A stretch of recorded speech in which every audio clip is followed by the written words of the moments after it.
Tere, mina olen maratonimees Roman Fosti ja täna räägime, kuidas alustada jooksmisega.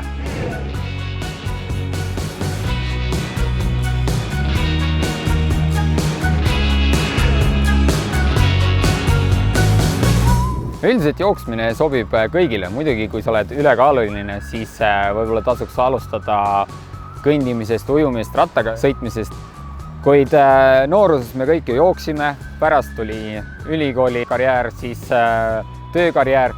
Sellel ajal võib-olla me ei tegelenud nii palju sportliku liikumisega, kuid kui samm-sammult sellega alustada, siis peale 3 nädalat tekib harjumus ja ütleks, et jooksmine on kõige lihtsam ja odavam liikumisviis, et kutsun jooksma.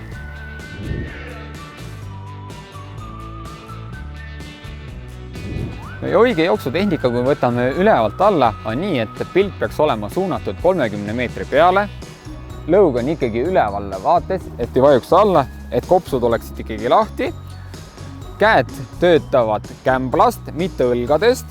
See on põhiviga harrastusjooksude juures, et tahetakse ülakehaga töötada. Tegelikult töö käib samamoodi nagu suusatamises.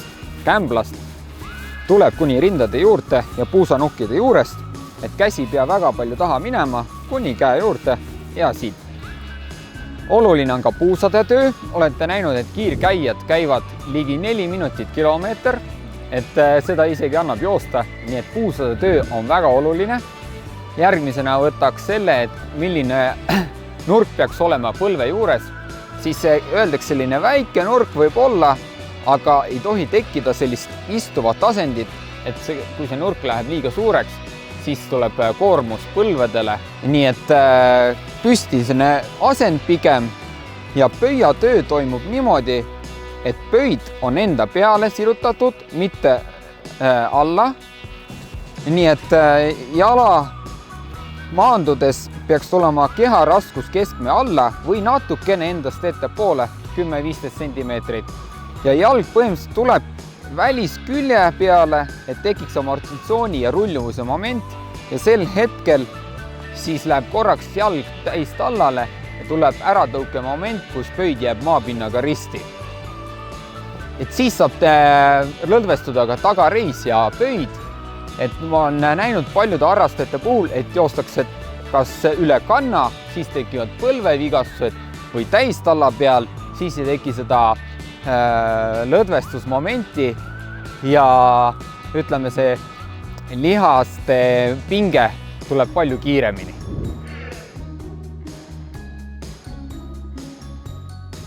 Muidugi meie ilm on selline muutlik, et kui nädal aega tagasi oli -13, siis muidugi peab olema korralikult ja paksult riides, kuid ütleme sellise 0 kraadi juures ma pigem ei riietuks üle, sest siis jooksmine ei ole nauding. Ja öeldakse, et peaks olema kihiline riietus, ehk siis vähemalt 3 kihti. Alumine riie ehk siis selline, mis on keha vastu ja hoiab keha sooja. Järgmine võiks olla siis puuvillane selline hingav ja hoiab seda soojust keha juures. Ja kõrge kaelus on muidugi jooksjate jaoks väga hea. Ja kolmas siis selline, mis on tuuletakistus ehk kilematerjalis. Ja siin võiks olla ka sellised õhukohad, et õhk saaks ikkagi liikuda, mis on üleliigne palavusest tekkiv. Ja muidugi sõrmed on ka inimestel erinevad. Mina näiteks olen suhteliselt külmakartlik sõrmede puhul. Mõni inimene võib-olla just tahabki ilma kinnasteta joosta, et see tuleb tunnetusega. Kindlasti oluline on jalanõu. Jalanõu võiks olla talvel ikkagi selline Gore-Texist, mis ei lase siis vihma, märga lund sisse ja talla osa peaks olema krobeline, et oleks haakavus. Ja muidugi pükste puhul ka siis tuleks samuti vaadata ilma. Kui on märjem ilm, siis võiks olla kilepüksid. Kui on selline mõnusam kuivem ilm, ega siis võivad olla ka tavaliselt sellised suusa või Gore-Tex retuusid.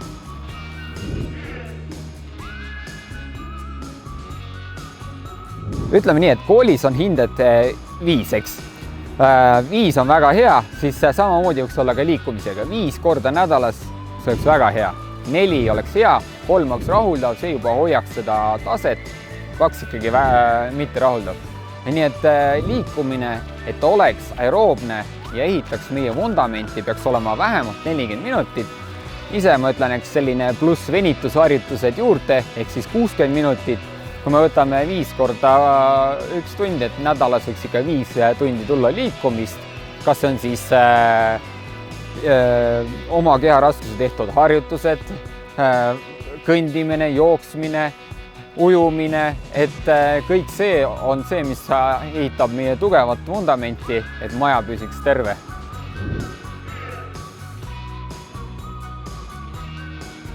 Ütleme, tervisesportlased peaksid ikkagi vaatama ajalist.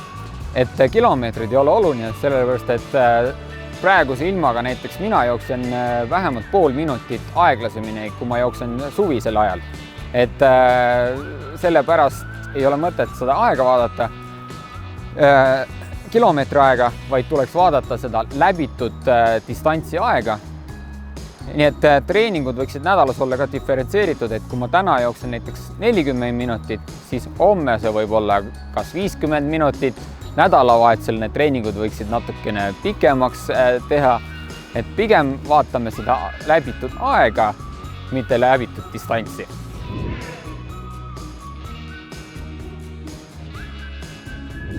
Üldiselt on nii, et tuleks läbida üks tsükkel, ehk siis üks tsükkel on näiteks kuu aega ja sellel järel tõsta koormust 5–10%. Et kui ma näiteks olen nüüd 1 kuu jooksul nädalas treeninud siis 5 tundi, ehk siis järgmine kuu ma võiksin tõsta 5–10% sinna juurde, eks.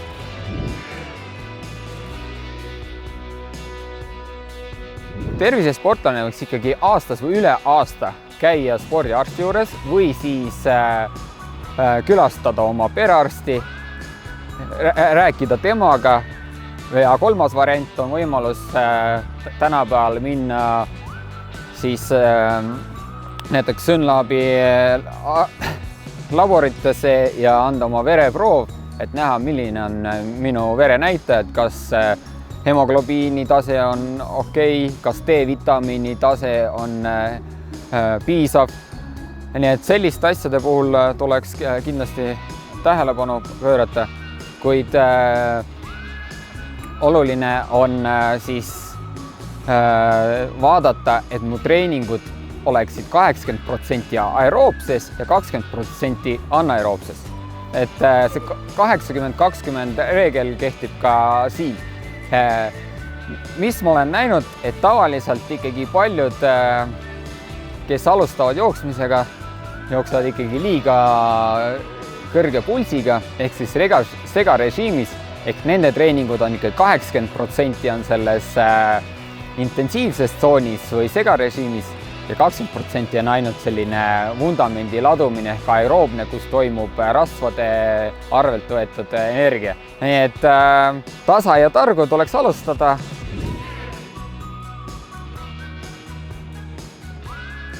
Soovitan treenida muidugi metsa- või pargiradadel, kus on rahulikum õhkkond, mitte tee ääres. Kui võimalust ei ole, siis võib ka joosta, ütleme, asfaldirajal.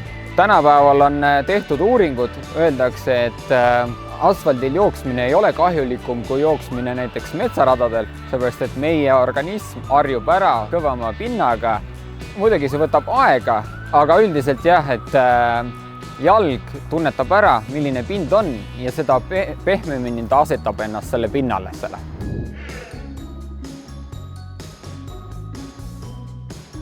Selleks, et motivatsiooni leida treeningutel, tuleks endale seada eesmärgid. Eesmärk taas ongi see, milleks hakatakse liikuma, aga ma arvan, et see üks eesmärk võib-olla ei ole piisav. Valige sinna kõrvale veel sellist 2 väiksemat eesmärki, mis hoiaksid teid selle liikumise juures. Ja selleks, et minna kergemini välja, võiks kokku leppida mõne sõbraga või siis liituda mõne treeninggrupiga, kus on toredad kaaslased või on treener, kes jälgib sinu jooksutehnikat ja annab mõningaid näpunäiteid. Nii et ka kord aastas või 2 võiks panna kirja ennast mõnele suurele rahvaspordiüritusele, mis oleks nii-öelda nagu pidupäev ja motiveeriks sind liikuma.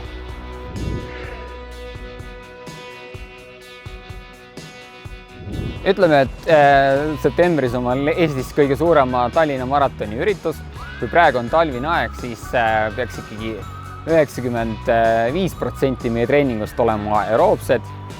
Ja mida lähemale siis võistlus tuleb, seda rohkem ma lisan selliseid intensiivsemaid trenne ja võistlusele minnes ma panen paika strateegia, millise tulemuseks ma olen valmis, millise pulsiga ma lähen jooksma ja jälgin seda.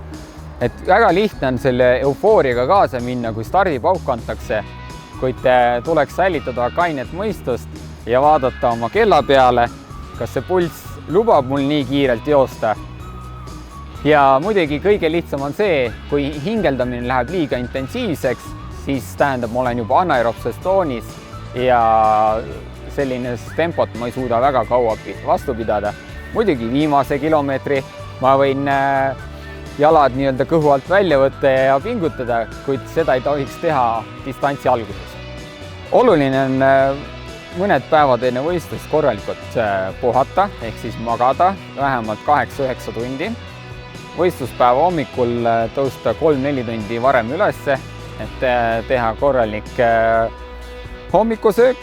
See ei tohiks olla selline raskelt seeditav, mitte rasvane, vaid meie tavapärane hommikusöök, mis näiteks võib olla puder moosiga ja seejärel siis minna rahulikult võistluspaika tund aega varem, võtta oma number, teha kerge võimlemine, kui tahad kerge sörk ja olla siis paarkümmend minutit varem juba seal stardipaigas ja nautida seda melu ja olla valmis minema rajale.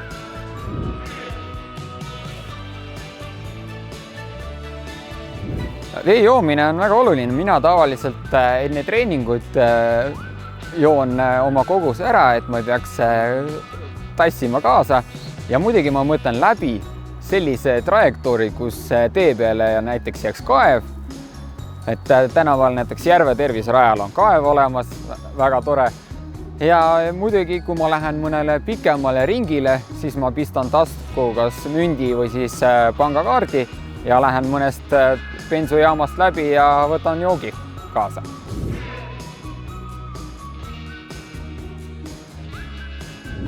Harrastaja peaks kindlasti tegema üldist kehalist ettevalmistust just sellepärast, et vältida vigastusi ja korsett, tugev korsett hoiab meie keha üleval ja jooksutehnika on palju mõnusam. Nii et kui me 5 tundi nädalas liigume, siis vähemalt 1 tund sellest võiks olla sellist üldist kehalist ettevalmistust.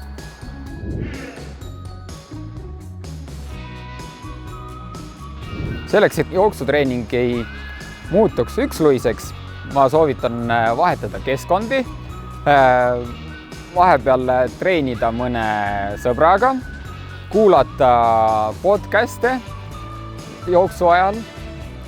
Muidugi, mis on huvitav treening, nimetatakse fartlekiks. Ehk siis, kui ma näiteks tulen Järve terviserajale, siis ma jooksen tõusud kõik kiiremini või langused kiiremini. Et tunni ajas jooksu sees on mul 20% sellist segarežiimis jooksu. Ehk siis tõusud või langused võtan kiiremini, ülejäänud on selline rahulik jooks. Et tehke oma jooks ise huvitavaks. Vahepeal, kui ma jooksen näiteks maantee ääres, siis ma püüan mõne bussiga võidu joosta.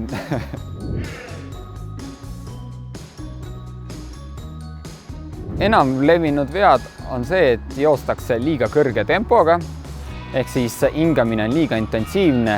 Arvatakse, et 20-minutiline kiire jooks annab sama tulemuse, mis 40-minutiline tavaline sörkimine, kuid tegelikult see ei ole nii. Teadupärast maja alustatakse ehitamist vundamendiga ja vundamendi ehitamine võtab väga palju aega. Nii on ka inimese tervisega. Vundament tuleb alustada aeroobse tegevusega, mis on siis selline harju keskmine pulss 140.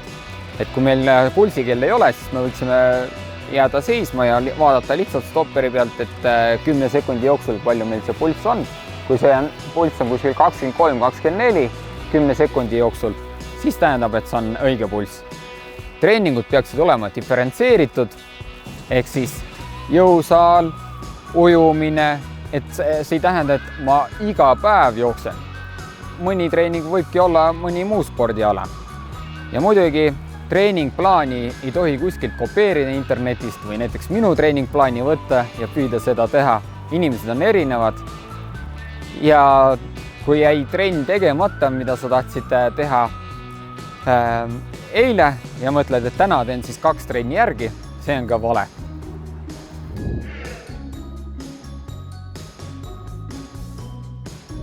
Treeningplaani on võimalik tänapäeval saada ka läbi nutikellade.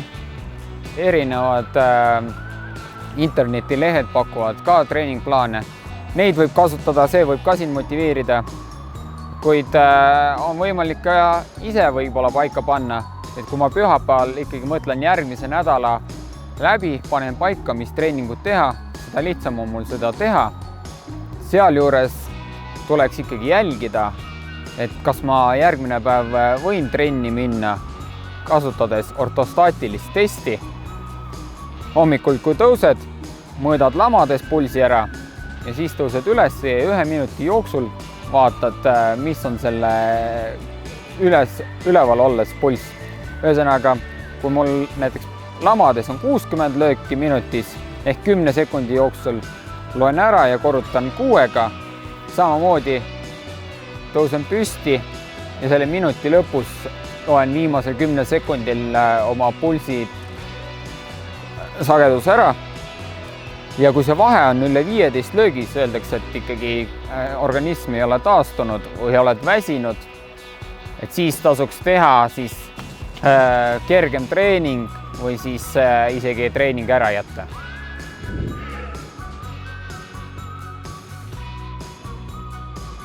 Mõned aastad tagasi leidsin enda jaoks sellise huvitava lehe Facebookis nagu Terviserajad ja läksin huvi pärast terviserajad.ee ja nägin, kui tegelikult palju meil on liikumisradasid Eestis.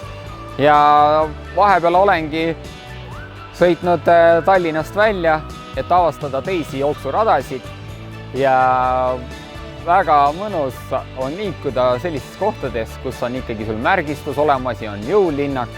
Nii et kasutame neid võimalusi hästi ära.